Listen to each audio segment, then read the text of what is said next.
I bought an accident insurance policy for my family, but accidentally purchased a disaster insurance instead. My parents called me brainless, saying I jeopardized their security. My brother shoved me against the wall, and I ended up with a fractured hand. But soon a horrifying typhoon apocalypse hit. That wrong insurance. It turned out to be a lifesaver during the disaster. My family got insurance compensation, but didn't show me an ounce of gratitude. They left me on the stormy streets to fend for myself. Months on end, the city was wrecked by disaster, and I got swept into a sewer by the storm.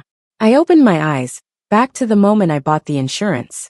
This time around, I'm planning to enjoy peace in a safe haven and let them face the typhoon's wrath themselves.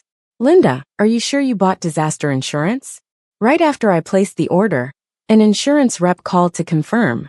I held the phone with trembling hands, a chill creeping up my spine. Linda, are you there? The voice on the other end drawn me back.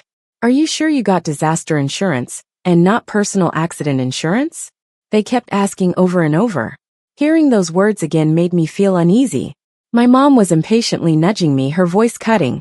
Just insurance, why's it taking so long? Hurry up and do your chores. My sister-in-law Candy chimed in sarcastically. Mom, Linda's a princess. She won't do dirty, tiring chores. My brother shouted next. If you don't do chores, get out. We don't support slackers. Can't even handle small tasks. What an ungrateful wretch. My dad's voice oozed contempt. Looking at their united front, I felt both angry and powerless. Last time, I tried so hard to pick the right accident policy for everyone's benefit. Then, my hyper-nephew John bumped into me, and in that moment of pain I slipped and bought disaster insurance instead. I figured it'd still protect them, so I didn't reorder. But when I told them, I expected some understanding. How stupid can you be? Messing up insurance? My dad was furious. They mocked me, acting like I was brainless, lazy, and worthless. Never mind the fact that it didn't cost them a thing. They only blamed me. My brother was so bitter he shoved me against the wall, breaking my hand. Not only did they refuse to take me to the hospital, they still made me do chores, like scrubbing shoes and washing dishes. Then a week later, the terrifying typhoon apocalypse arrived. Turns out, that insurance made all the difference. The company contacted us, offering refuge and emergency supplies. The whole family was overjoyed, packing up for the shelter immediately. Though they thrived during the disaster, they showed me no gratitude and felt no remorse for my broken hand. They even made me care for their every need. When I was so hungry I'd pass out, my brother injured my other hand in anger for grabbing food. They'd only give me leftover bones and broth, forcing me to eat like an animal just to survive a little longer. After the storm ended, trying to start anew, they still deemed me useless and tossed me onto the storm-ravaged streets. Days passed as the typhoon grew fiercer, destroying the city, sweeping me into the sewers, where I ultimately perished. In my final moments, I was overcome with deep disappointment in my family. I opened my eyes again, back to the day I was buying insurance for them. This time, I swore they'd reap what they sowed. John stuck his tongue out at me, taunting me with his carefree attitude towards my family's contempt. Snapping back to reality, I smiled and told the rep on the phone, yeah, I'm getting disaster insurance, and a few accident policies too. Made myself the sole beneficiary of their accident insurance. When the time comes, only I'll have refuge access. The insurance orders popped up on my phone quickly. As I looked at them, I couldn't help but grin. After paying, I sent the confirmation to our family group chat. My dad chuckled, about time you did something useful. He waved his hands around like he was practicing Tai Chi. My mom sneered, done yet? Get back to work. You're just sitting around on your phone. Candy glanced at me, then admired her designer bags and makeup. When I walked past, she guarded her stuff like I might take it. She had no idea those things were worthless during a storm apocalypse. Then my brother opened the fridge, saw only leftovers from last night, and angrily told me to go grocery shopping. At the market, I picked out fruits and veggies that'd rot quickly. The apocalypse was near anyway. No way was I giving them a comfortable, carefree life. Back home, my mom saw my bags full of mostly stale produce and even rotten leaves. She grabbed it, inspected, then dumped it all on the ground. Useless spender. Can't even buy groceries. What did you do with my money? She berated me without mercy. But I felt nothing inside. Just thinking about their past treatment fueled my anger. Every contribution, all the bills came from my pocket. I held my anger, made up a story that they were freebies. She nodded, always loving a bargain. Often she'd dig out expired food from trash, give it to me, causing me hospital trips with stomach pain. She was mocking me, saying I look so poor, eating whatever trashy garbage I can find. Ugh, so gross. When John saw me come back, he rammed into my stomach, almost knocking me over. Candy clapped from the side, praising him. My son is so strong. I'm so proud of you. Then John did the peace sign toward me. Bad auntie. I hate bad auntie. Candy smiled while patting his head. It was quite a heartwarming mother and child scene. Why don't you hurry up and cook? You want the whole family to starve? My brother scolded me angrily. I comforted myself, thinking when the apocalypse arrives, they'll see what happens, which calmed me before I went to make dinner. As I served the food, my dad criticized the taste, saying it's so bad, even a dog wouldn't eat it. Make something this horrible again, and I'll break your leg. My brother threatened, glaring at me. John went a step further, dumping the freshly cooked food all over me, and no one scolded him for wasting it. The whole family ganged up, saying the food I made was bad. They claimed I deserved it, it was my karma. Since they showed no respect for food, I thought when the typhoon apocalypse hits, they won't have a meal to eat. Remembering the past life, it was a geomagnetic storm that triggered the typhoon apocalypse. Not many days left now. While dealing with my family, I was also preparing for survival in the apocalypse. I spent all the money I'd saved over the years on supplies, converting whatever valuables I had into cash. I had over 5 million when combined with the emergency shelter supplies. It was enough to last through the typhoon apocalypse. After all, in an apocalypse, money is useless. Only food can keep you alive. I started cautiously buying supplies, trying not to draw attention. I bought from online and physical stores, and even ventured to remote villages to find non-perishable food and essentials. I rented a warehouse near the emergency shelter, and secretly stored long-term food supplies there. I picked high-energy, nutritious products to maintain energy and health during the apocalypse. Recognizing the importance of water, I got water purification devices, including portable filters, purification tablets, and water bags. For emergencies, I prepared multi-tools, knives, and some basic weapons. A comprehensive first aid kit was packed, with bandages, disinfectants, painkillers, antibiotics, and basic medical tools. If I find anyone needing help, I'll lend a hand if I can. Expecting power outages, I got hand-crank flashlights, solar chargers, candles, and loads of batteries for light.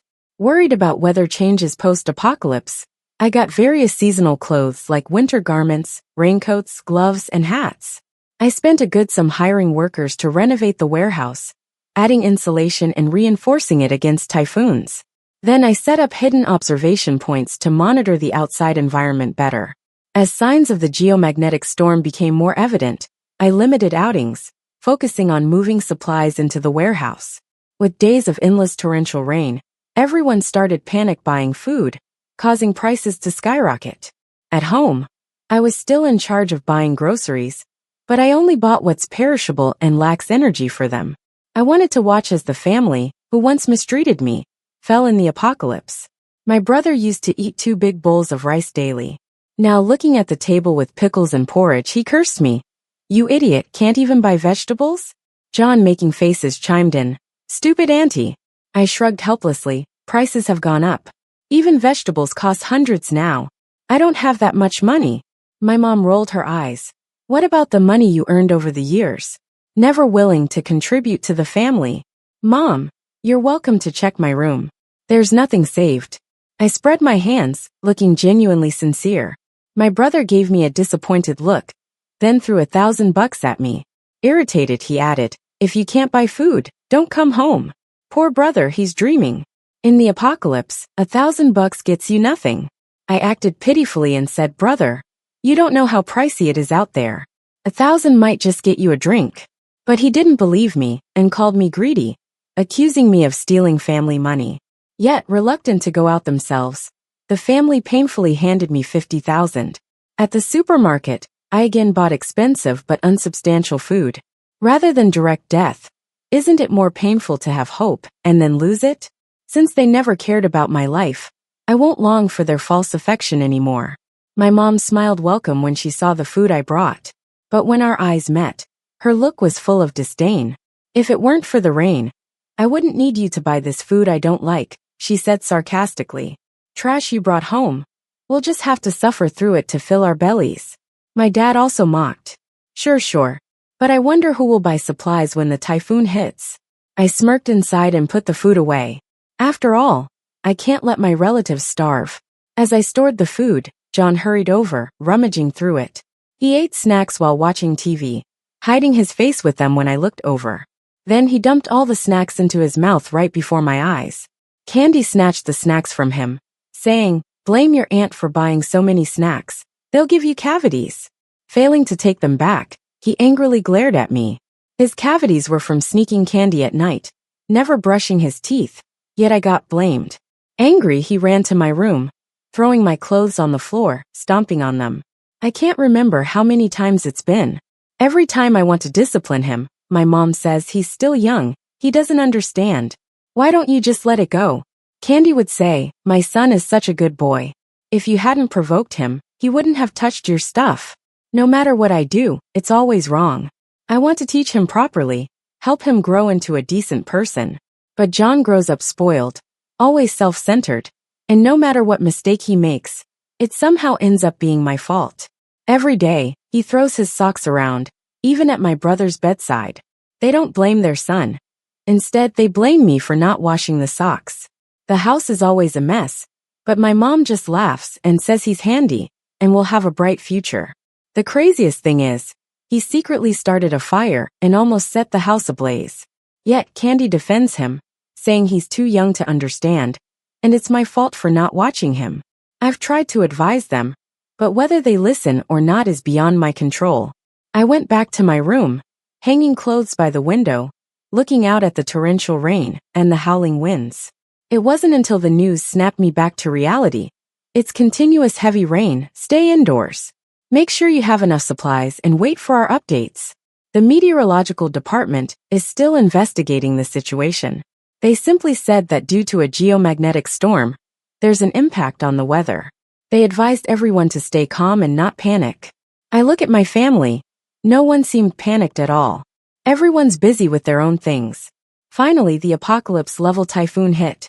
Before it did, I made a final check and organized all the supplies. The city fell into chaos, but my family still thought it was just a small typhoon, and it would pass in days. They didn't care at all. As for me, I was fully prepared. I'm just waiting calmly for the right time to head to my shelter. When the typhoon apocalypse came, the sky stayed pitch black. You could only tell day from night by the time.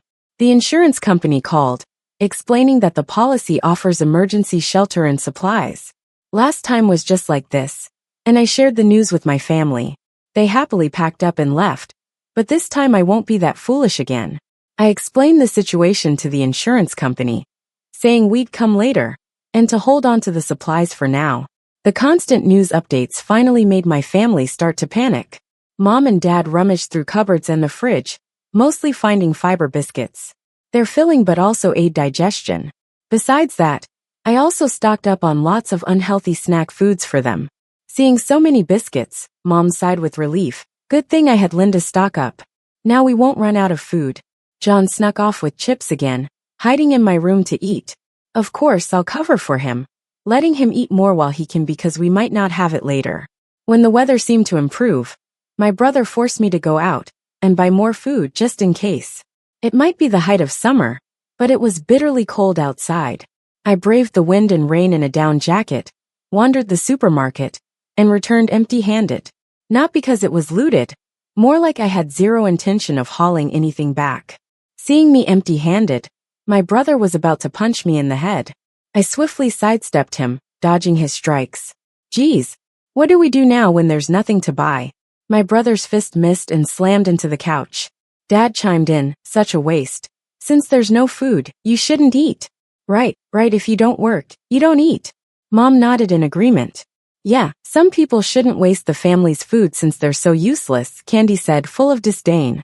I couldn't help but think, what a family, you share blessings and hardships alike. I wonder, once food runs low, if they will still be so united? They eat fiber biscuits daily.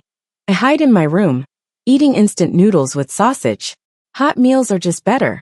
Soon we face power shortages. The place went dark and water outages loomed. To restore power, water, buy storm shields for windows and handle bills, Mom and Dad dug into their retirement money, which wasn't much, just a bit to last a few days. The rest were fixed deposits they couldn't touch for another 10 years. And my brother? Forget it, he's hardly at work, frittering away what little paycheck he gets. To conserve energy, my parents decide we can only have one light on each day. But my little nephew never disappoints. He keeps yelling for TV. Each time he turns it on, Mom turns it off. He throws fits and even pees on their bed. On these stormy days, nothing dries, and Mom kicked me out of my room, taking over. It's her house. She can live where she wants and kick out whoever she wants, she says. I slept in the living room, sneaking my instant noodles there. With the apocalyptic typhoon, the neighborhood shut down. My brother spent days drinking. His face turned pale with dark circles deepening. He looked exhausted. I found his neck and chest covered with strange red streaks, forming spider-like webs. My heart sank. Is it spider angiomas? It didn't take long for Candy to spot this. Seeing those nasty streaks, she began covering her eyes around him. Sometimes, she'd accidentally catch sight and rush to the bathroom to vomit. My brother felt rejected, and they started sleeping separately. John found the spider-like spots intriguing, always touching where they branched out. When my parents found out, they quickly went online to consult with a doctor. After all, he's their only son. The doctor told them it's a spider angioma, a warning sign of worsening liver cancer. How could this happen? You scared your mom out of her mind. She's about to retire and doesn't want to bury her child. My mom collapsed on the couch yelling, "Look for some medicine to treat him instead of whining here," my dad said, covering his ears in frustration. But my mom searched everywhere and couldn't find anything suitable. Then Candy suddenly said, "Didn't Linda get us insurance last time? Maybe it can cover it." My mom rushed over and urged me to ask about it.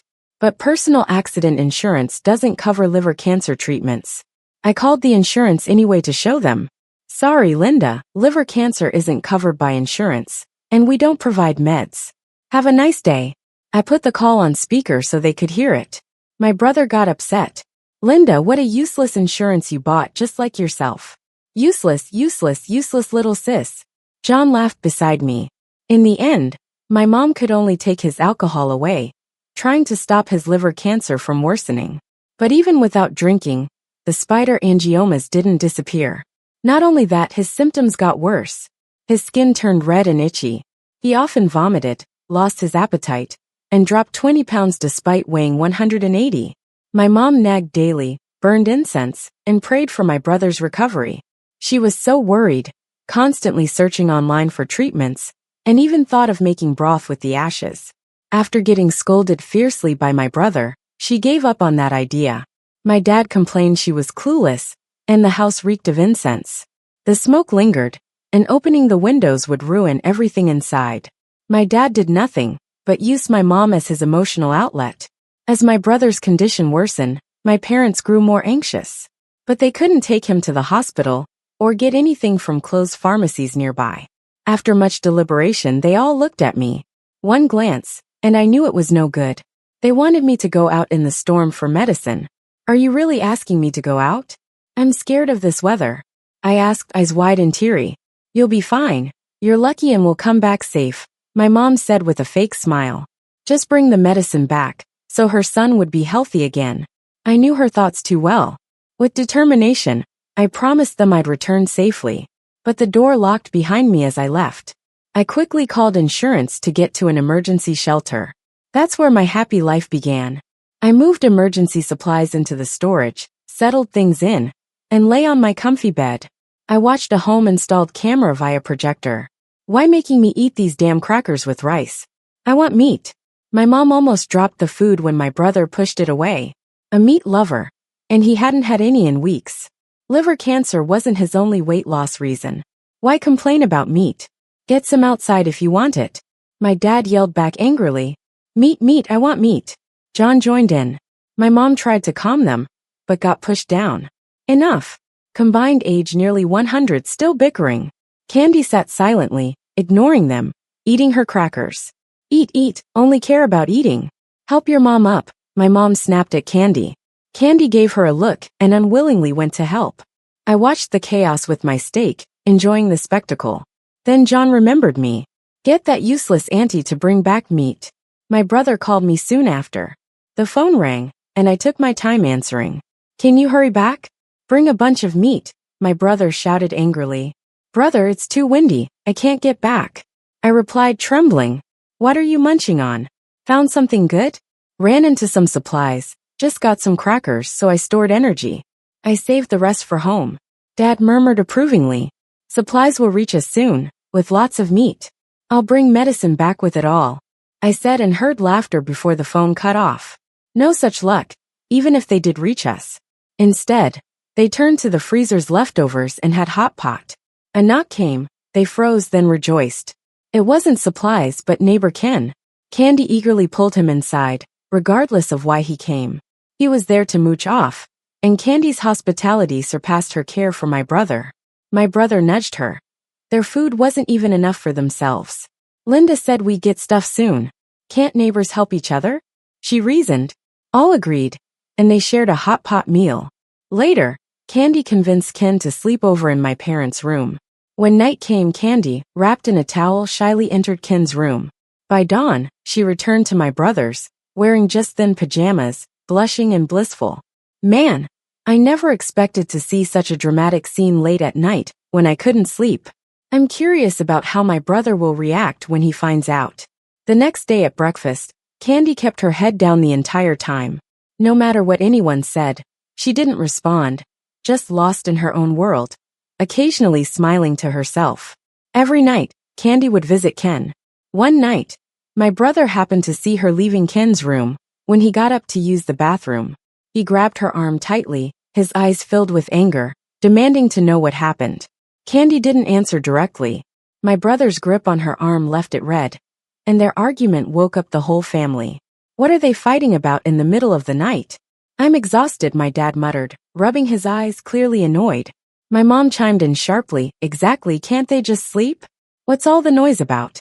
When my mom finally flipped the light switch, we could see what was happening. Candy's clothes were disheveled, and her neck was covered in hickeys.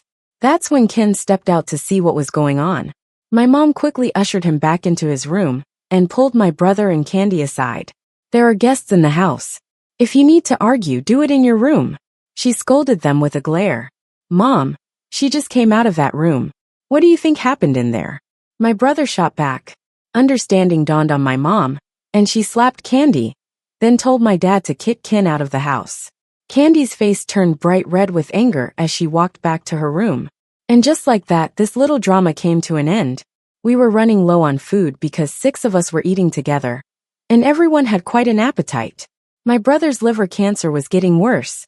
He kept eating and puking from the pain. They were counting on the supply deliveries, not worrying about the dwindling food, still eating lavishly. It wasn't until they actually ran out of food that they remembered me. Didn't you say supplies would be delivered? Why hasn't it come yet? We're out of food, my dad asked anxiously. I don't know. That's just what I heard. Why don't you wait a little longer? I responded, faking concern. When are you coming back? When are you bringing the medicine? My brother grabbed the phone and demanded answers. I can't come back right now. I got swept into a sewer by the typhoon. I'm stuck here avoiding the storm. My brother got mad and wanted to throw the phone, but my dad snatched it from him just in time. Why don't you two go buy some food? My dad suggested, pointing to my mom and Candy. Why is it me again? It's dangerous out there. Why don't you go? My mom argued back. Isn't shopping for groceries usually women's work? If you don't go, we'll all starve, he shot back. My mom fell silent, but soon she was bundled up in a coat, heading out with Candy. Candy didn't want to go, but in this house, she had no say, so she reluctantly followed my mom out. They didn't expect a raging typhoon. Candy was swept away instantly. My mom, being a bit heavier, managed to make it to a nearby grocery store, grabbed some meat, and hurried back home, drenched and without her umbrella. When she reached the front door, she was soaked, knocking frantically, coughing as she did. My dad and brother stood at the door, exchanged a look.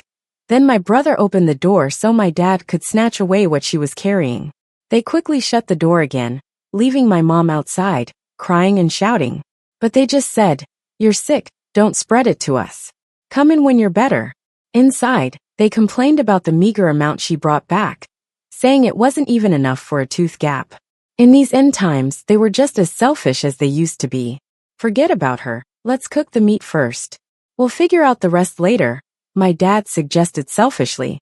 The three of them cooked the precious meat and ate it cheerfully, smiles on their faces. Outside, my mom kept knocking and calling out. John wanted to let her in, but was stopped by my brother. "If you go out, you're not coming back in," my brother warned him. John retreated back to the couch to watch TV. Decades of marriage and parenting thrown away just like that. My dad and brother were really cold-hearted. The news from the Weather Bureau kept saying the weather's bad. Don't go out unless necessary. My brother started kicking stuff around in frustration. When would this apocalypse end? Just wait a bit longer. It should be over soon, my dad said to himself.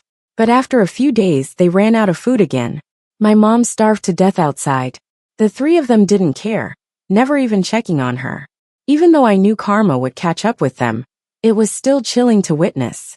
I hummed a little tune, sipped my drink, and watched them bicker and fall apart. It felt deserved.